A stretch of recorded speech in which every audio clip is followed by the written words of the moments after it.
Hello everyone, Gaurang Shah here. First of all, let me wish all of you all a very happy and a prosperous Diwali.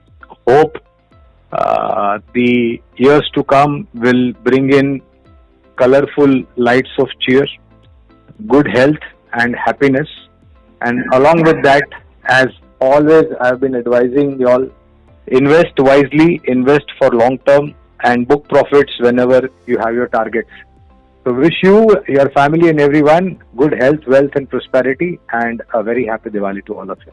A lot of things have happened from the beginning of this year, especially in March and April when we had the unfortunate epidemic spreading across the world thanks to China, Wuhan, COVID-19 virus. Then of course we had the lockdown, we had issues with economies going into an absolute close down. We had a geopolitical situation which also had an overhang on the market, especially in the Middle East. We had trade war with the ex-president of United States of America, Mr. Donald Trump, trying to go into a protectionism mode, and he took various steps to boost the US economy and allow job creation over there. Of course, then we had the epidemic slowing down. I'm talking about India specific.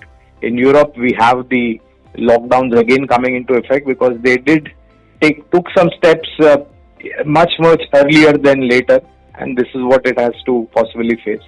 So this year has been a very roller coaster ride. At the same time, in the March, we hit lows of 25,900 on the Sensex. Correct me if I'm wrong.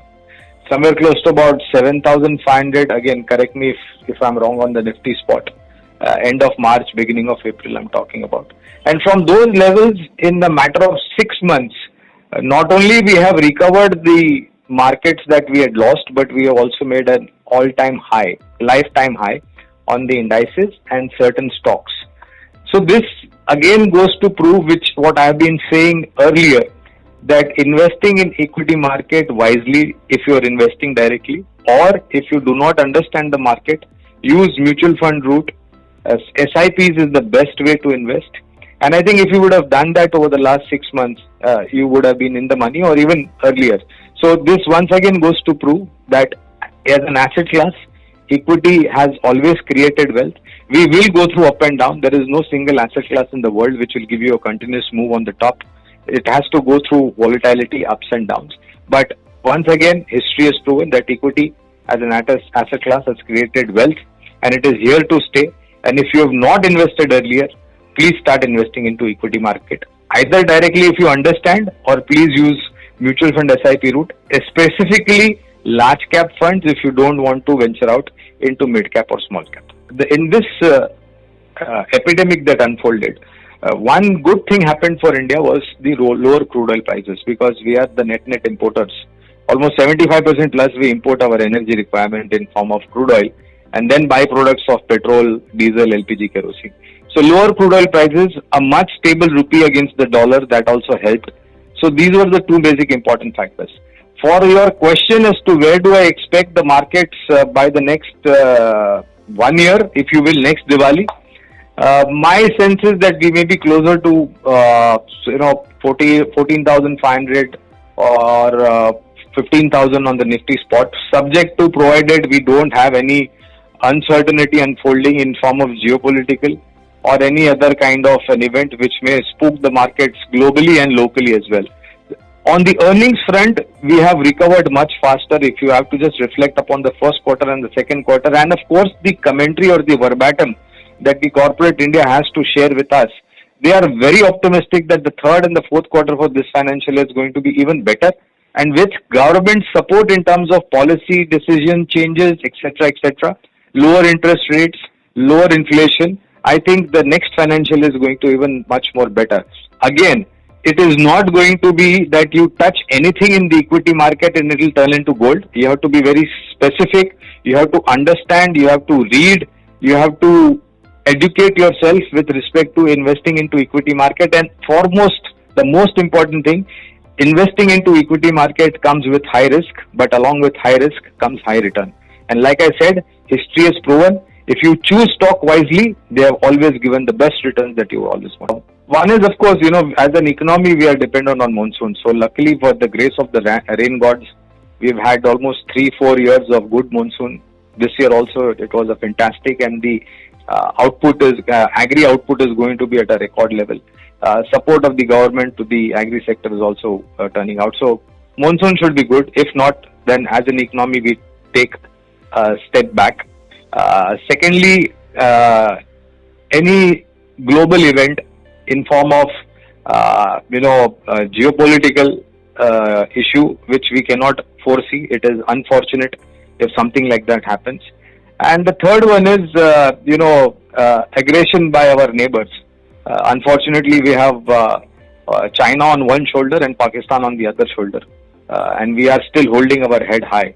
So I hope that wisdom prevails upon the leaders of those countries, and common sense does make them believe that together we can grow. We cannot afford to have any sort of escalation in any form on either of the side.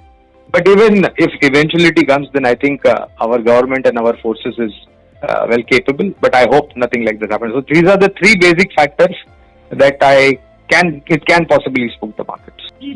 So 3 or rather 4 investment ideas. All are from a different sector altogether. First one is from the IT major TCS. We have a target of 3,240. 3,240 on TCS. Second one is FMCG major Hindustan Unilever, 2,530. Third one is from the microfinance side, MFC as we call it, microfinance company, Credit Access Grameen, target of 830. And the fourth one is from the pharma side, Aurobindo Pharma, targeting 980. But these are all long-term friends, and these are all quality names. So please have a 1.5 year kind of time horizon to see these targets turning out to be fruitful and adding on to your portfolio. I have been advising investing into equity, but for the last almost 15 years, I've been tracking gold as an asset class also. That is the only precious commodity that I track. My humble request to all of you all is, suppose if you have say 100 rupees saved and you want to invest that 100 rupees, 20 to 25%, that is 20 rupees to 25 rupees of that 100 rupees, you must invest in gold as an asset class. This is also a good diversification.